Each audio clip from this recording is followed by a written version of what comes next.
नमस्कार विद्यार्थी मित्रांनो, मी प्राध्यापक अतुल वसंत फिरके, गोसे वाणिज्य महाविद्यालय वर्धा. आज आपण BCom final year semester 6 management accounting प्रबंधकीय लेखांकन या विषयाची ब्रेक इव्हन अनालिसिस याचं दुसरं गणित पाहणार आहोत. मित्रांनो, मागील व्हिडिओमध्ये आपण सिंपल टाईपचं बीईपी कॅल्क्युलेशन इन रुपयां, BEP calculation in units, profit volume ratio calculation आणि मार्जिन ऑफ सेफ्टी कॅल्क्युलेशन केली होती. त्याचा सराव आपल्याला या गणितामध्ये करता येतो, परंतु वेगळ्या पद्धतीचं एक नवीन गणित आपण आजच्या व्हिडिओमध्ये पाहणार आहोत. साधारण गणितांमध्ये सेल्स, व्हेरिएबल कॉस्ट आणि फिक्स कॉस्ट ही माहिती दिलेली राहतं, परंतु जेव्हा व्हेरिएबल कॉस्ट आणि फिक्स कॉस्ट पैकी एकही किंमत दिलेली राहणार नाही आणि या गणितामध्ये 2 सतत वर्षांचा डाटा दिलेला राहील, म्हणजे या टाईपमध्ये कॉन्सिक्युटिव्ह 2 वर्ष ची माहिती दिलेली राहील. इथे गणित नंबर 2 मध्ये तुम्हाला दिलेला डाटा आहे. मित्रांनो, गिवन डाटा ज्याचा आपण टाईप बघतो आहे 2 इयर्स डाटा. कंडिशन काय राहणार आहे? सातत्यानं येणाऱ्या 2 वर्षांचा डाटा दिलेला राहील आहे. 2 वर्ष म्हणजे 2018-2019 राहील, 2019-2020 राहील, 2020-2021 राहील. कुठल्याही 2 अंतिम वर्षांच्या निगडीत माहिती तुम्हाला दिलेली राहील. माहिती 2 वर्षांची विक्री आणि 2 वर्षांची प्रॉफिट दिलेली राहू शकते. 2 वर्षांची विक्री, 1 वर्षाचा प्रॉफिट, 1 वर्षाचा तोटा दिलेला राहू शकतो, किंवा 2 वर्षांची विक्री आणि 2 वर्षांचं एकूण किंमत, टोटल कॉस्ट ही सुद्धा दिलेली राहू शकतो. यापैकी आपल्याला रिक्वायरमेंट काय आहे? सेल्स आणि प्रॉफिट. आता इमॅजिन करा की तुम्हाला 2 वर्षाचा सेल्स आणि कॉस्ट जर का दिलेला असला तर सेल्स मधनं कॉस्ट मायनस करून आपल्याला प्रॉफिट काढता येतं. आपलं सूत्र आहे डिफरन्स इन प्रॉफिट आणि डिफरन्स इन सेल्स. म्हणजे आपल्याला चेंज इन प्रॉफिट आणि चेंज इन सेल्स कम्पेअर करायचं आहे, परंतु जर का प्रॉफिटच्या ऐवजी कॉस्टचा जर का डाटा दिलेला असेल तर आपल्याला सेल्स मधनं प्रॉफिट कॅल्क्युलेट करण्यासाठी sales minus total cost is equal to profit हे सूत्र वापरून 2 वर्षाचा सेल्सचा डाटा आणि 2 वर्षाचा प्रॉफिटचा डाटा काढायचा आणि नंतर तो या रेग्युलर पद्धतीमध्ये, पॅटर्न मध्ये कन्व्हर्ट होईल. जेव्हा 2 सरासरी वर्षांची, अनुक्रमाने वर्षांची विक्रीची किंमत आणि नफ्याची किंमत दिलेली राहील, अशा टाईपच्या गणितामध्ये आपल्याला काढायचा आहे profit volume ratio, break even point in rupees, fix cost जी गणितात दिलेली नाही पण ते अनिवार्य राहते बीईपी काढण्यासाठी, आणि विक्रीवरनं सेल्स काढणे किंवा सेल्सवरनं विक्रीवरनं प्रॉफिट काढणे किंवा प्रॉफिटसाठी विक्री काढणे. इथं तुम्हाला दिलेलं आहे रिक्वायर्ड सेल्स, म्हणजे टार्गेटेड सेल्स किती राहील, किती रुपयाची विक्री करावं लागेल जर का कंपनीला 5 लाख रुपयाचा नफा कमवायचा आहे. चार्ट मध्ये काय दिलेलं बघा, 2 वर्ष 2018 आणि 19चा डाटा दिलेला आहे. 2018 मध्ये 20 लाखाच्या विक्री करून 2 लाख रुपयाचा नफा झालेला आहे आणि दुसऱ्या वर्षामध्ये 2019 मध्ये 30 लाखाची विक्री करून 4 लाख रुपयाचा नफा झालेला आहे. हा तिसरा गणित काय म्हणतो आहे? तिसरा गणित म्हणतोय की 2 लाखाचा प्रॉफिट 4 लाख झाला, 4 लाखाचा प्रॉफिट मला 5 लाख रुपये करायचा आहे, म्हणजे 5 लाखाच्या प्रॉफिट साठी विक्रीची किंमत किती राहील? प्रॉफिट दिलेला आहे, विक्री काढायची आहे. हा तिसरा गणित आहे. आता इथे सर्वात पहिला प्रश्न आपला येतो पीव्ही रेशिओचा. पहिला फॉर्म्युला आपला जो असतो profit volume ratio is equal to contribution upon sales into 100. Contribution upon sales into 100. Contribution आणि सेल्स इथं डॉट मार्किंग मी केलं होतं सूत्रामध्ये, म्हणजे कंट्रीब्युशन आणि सेल्स रुपयांमध्ये लागेल किंवा कंट्रीब्युशन आणि सेल्स प्रति एकक किमतीमध्ये लागेल. यासाठी आपण 5 विवरणाची स्टेटमेंट बनायचो. Margin of cost statement, sales minus variable cost, contribution minus fix cost, profit. इथे फक्त तुम्हाला 5 विवरणांपैकी पहिली आणि सगळ्यात शेवटची किंमत दिलेली आहे प्रॉफिट आणि विक्रीची. व्हेरिएबल कॉस्ट दिली असती तर कंट्रीब्युशन काढता आलं असतं, कंट्रीब्युशन दिलेलं असतं, व्हेरिएबल कॉस्ट दिलेली असती. इथे तुम्हाला व्हेरिएबल कॉस्ट, कंट्रीब्युशन आणि फिक्स कॉस्टचे पद गणितात दिलेले नाही, म्हणून ऍडिशन आणि सबस्ट्रॅक्शन, वजाबाकी आणि बेरजेच्या आधारावरती मिसिंग नंबर उपलब्ध असलेली माहिती आपण जे मार्जिनल कॉस्ट स्टेटमेंटच्या विवरणामध्ये काढायचो ते इथे काढणं शक्य नाही, कारण की तुम्हाला व्हेरिएबल कॉस्ट दिलेली नाही आणि फिक्स कॉस्ट दिलेली नाही. मग कंट्रीब्युशनच माहिती नाही तर कंट्रीब्युशन भागीला सेल्स गुणिले 100 करता येणार नाही. लक्षात आलं?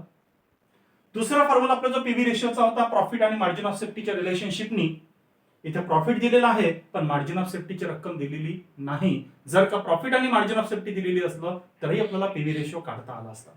म्हणजे प्रॉफिट आणि एमओएस ची रिलेशनशिप वापरता येत नाही, कंट्रीब्युशन आणि सेल्सचंही सूत्र वापरता येत नाही. मी तुम्हाला मागच्याच व्हिडिओमध्ये सांगितलं होतं प्रॉफिट व्हॉल्यूम रेशो काढण्यासाठी वेगवेगळे सूत्र उपलब्ध आहे.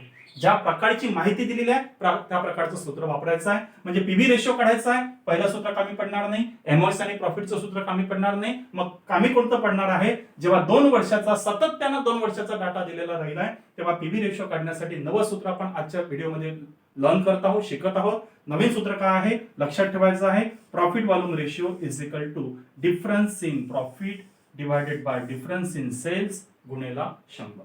2 वर्षांच्या सेल्स मधला डिफरन्स आणि 2 वर्षांच्या नफ्यामधला डिफरन्स. तर 2 वर्षांच्या नफ्यामधला डिफरन्सला 2 वर्षाच्या सेल्स सोबत कम्पेअर करून त्याचा रेशिओ जो राहील तोच राहील तुमचा प्रॉफिट व्हॉल्यूम रेशिओ.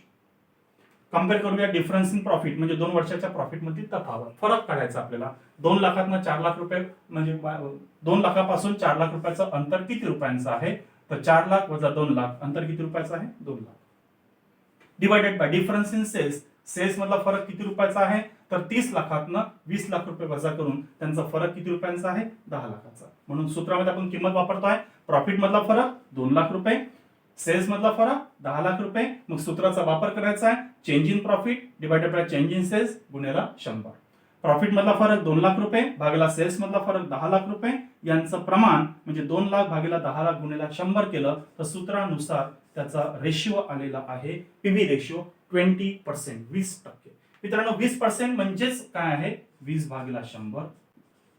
म्हणजे त्याला दशांश मध्ये जर का वापरायचं असलं तर किती वापरता येईल आपल्याला? 0.20.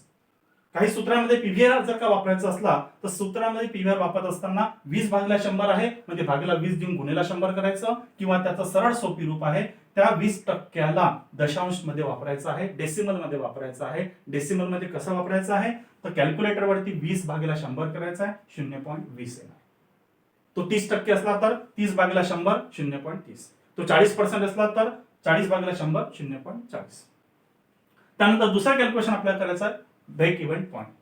बीईपीचं सूत्र आहे फिक्स कॉस्ट भागिला कंट्रीब्युशन इनटू सेल्स आणि दुर्दैवाने इथं फिक्स कॉस्ट दिलेली नाही. जोपर्यंत फिक्स कॉस्ट राहणार नाही तोपर्यंत आपण बीईपी काढू शकत नाही. त्याच्यासाठी फिक्स कॉस्ट कंपल्सरी आहे. 2 सूत्र उपलब्ध होते, fix cost upon contribution into sales किंवा फिक्स कॉस्ट भागिला पीव्ही रेशो. मग फिक्स कॉस्ट भागिला पीव्ही रेशो मध्ये पीव्ही रेशो तर आपल्याजवळ आहे 0.20 म्हणजे 20%, परंतु फिक्स कॉस्ट काढणं अनिवार्य आहे. आणि या सूत्रानुसार फिक्स कॉस्टचा कंट्रीब्युशनचा आणि प्रॉफिटचा आपल्याला संबंध दिसतो. कंट्रीब्युशन मधनं फिक्स कॉस्ट जर का मायनस केली तर प्रॉफिट मिळतं. याचाच अर्थ कंट्रीब्युशन मधनं प्रॉफिट जर का मायनस केली तर आपल्याला फिक्स कॉस्ट सुद्धा काढता येते. याच रिलेशनशिपचा वापर करून आपण सूत्र बनवलेलं आहे. फिक्स कॉस्ट कशी काढायची आहे? तर fix cost is equal to contribution minus profit, contribution minus profit. Contribution कसं काढायचं आहे? तर कंट्रीब्युशन काढताना सुद्धा आपला जो पीव्हीआर ची रिलेशनशिप आहे कंट्रीब्युशन भागिला सेल्स करून जर का पीव्हीआर येतो तर contribution is equal to PVR गुणिले सेल्स करायचा. म्हणून आपण सूत्र काय वापरलं आहे? कंट्रीब्युशन इज इक्वल टू विक्री किंमत मल्टिप्लाइड बाय पीव्ही रेशिओ, या गुणाकारातनं प्रॉफिटची किंमत मायनस करायची. हे सुद्धा नवीन सूत्र आहे, लक्षात ठेवायचं आहे. आता या सूत्राचा वापर करताना कंडिशन काय राहणार आहे? अट काय राहणार आहे? डॉट मार्किंग केलेलं आहे, फळ्यावरती चिन्हांकित केलेले आकडे लक्षात ठेवा. डॉट मार्किंगचा अर्थ काय आहे? विक्री आणि नफ्याची किंमत ही एकाच वर्षाची असली पाहिजे. आपल्याला 2 वर्षाचा डाटा दिलेला आहे म्हणजे फिक्स कॉस्ट काढत असताना फिक्स कॉस्टचा अर्थ काय आहे?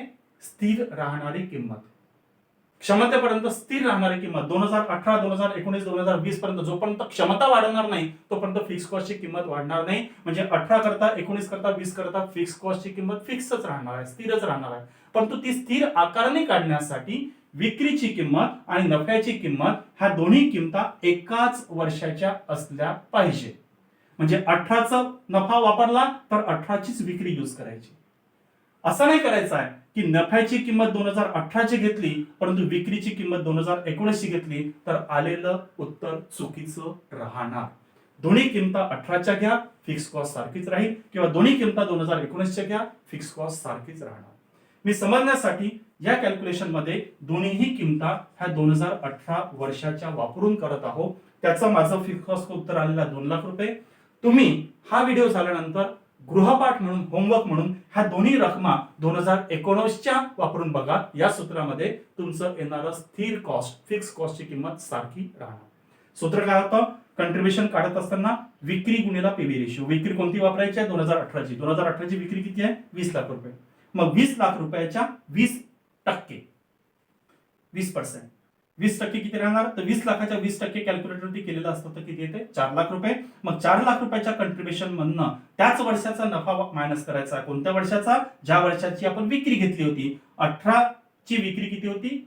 20 लाख रुपये. म्हणून 18चाच नफा वापरायचा आहे 2 लाख रुपये. मग कंट्रीब्युशन मधनं 2 लाख रुपयाचा नफा वजा केल्यानंतर आपलं फिक्स कॉस्ट किती आलाय? 2 लाख रुपये.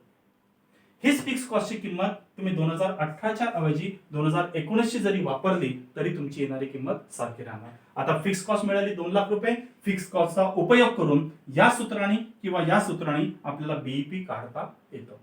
पहिलं सूत्र होतं फिक्स कॉस्ट भागला कंट्रीब्युशन इनटू सेल्स आणि दुसरं सूत्र होतं fix cost upon PV ratio. इथे सुद्धा तेच महत्वाची भाग आहे की fix cost upon contribution into sales हा फॉर्म्युला साधारण 5 कलमी विवरण जर का दिलेलं असलं तर वापरत असतात.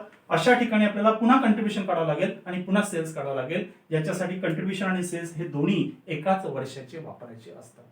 म्हणून पर्यायी फॉर्म्युला आपण वापरतो आहोत पीव्ही रेशिओचा. पीव्ही रेशिओ किती दिलेला आहे? 20%. आणि फिक्स कॉस्ट आताच काढलेली किती आहे? 2 लाख रुपये. म्हणून बीईपी ची किंमत किती रुपये राहणार? तर 2 लाख रुपयाची फिक्स कॉस्ट डिवायडेड बाय 20%. 20% करताना डिवायडेड बाय 20 गुणिला 100 करा, किंवा 2 लाख रुपये भागीला 20% याचा दशांश वापरला 0.20. तर 2 लाख भागीला 0.20 याचाही बीईपी आला 2 लाख रुपये. आणि 2 लाख रुपये भागीला 20 गुणिला 100 याचाही बीईपी रुपयांमध्ये किती राहणार? 10 लाख रुपये. अशा वेगवेगळ्या पद्धतीने आपण बीईपी काढू शकतो. बीईपी निघाला, पीव्ही रेशिओ निघाला. सगळ्यात शेवटची आणि नवीन गोष्ट आपण काढतो आहोत required sales to earn a profit of 5 lakh. अशा पद्धतीच्या कॉस्ट स्ट्रक्चर मध्ये जर का आपल्याला ध्येय गाठायचं आहे 5 लाख रुपये नफ्याचं, तर किती रुपयाची विक्री करावं लागेल? विक्रीवरनं नफा काढणे किंवा नफ्यावरनं विक्री काढणे हे दोन्ही आपल्याला शक्य आहे. रिक्वायर्ड सेल्स आपण नवीन सूत्र या गणितामध्ये पाहत आहोत. Required sales at a desired प्रॉफिटचा फॉर्म्युला आहे डिझायर्ड प्रॉफिट अधिक फिक्स कॉस्ट भागीला पीव्ही रेशिओ. किती रुपयाचा नफा पाहिजे? 5 लाख रुपयाचा. सूत्रामध्ये टाकायचा 5 लाख. फिक्स कॉस्ट किती रुपये आलेली आहे? आपण वर्किंग नोट नंबर 2 मध्येच काढले आहे. फिक्स कॉस्ट किती रुपये आली आहे? 2 लाख रुपये. तर 5 लाखाचा प्रॉफिट अधिक 2 लाखाचा फिक्स कॉस्ट 7 लाख रुपये भागीला प्रॉफिट व्हॉल्यूम रेशो 20%. 20% म्हणजे 20 भागीला 100.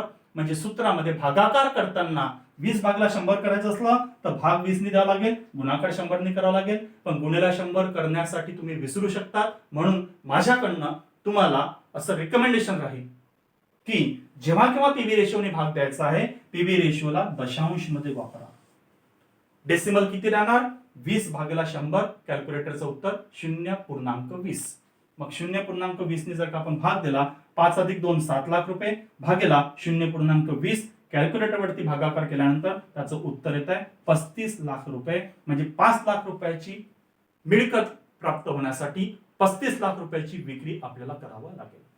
दशांश न वापरता आपण जर का 20% वापरलं तर त्याच्यामध्ये कॅल्क्युलेशन काय करावं लागेल? 7 लाख रुपये भागीला 20 गुणिला 100 याने सुद्धा उत्तर तुमचं किती येते?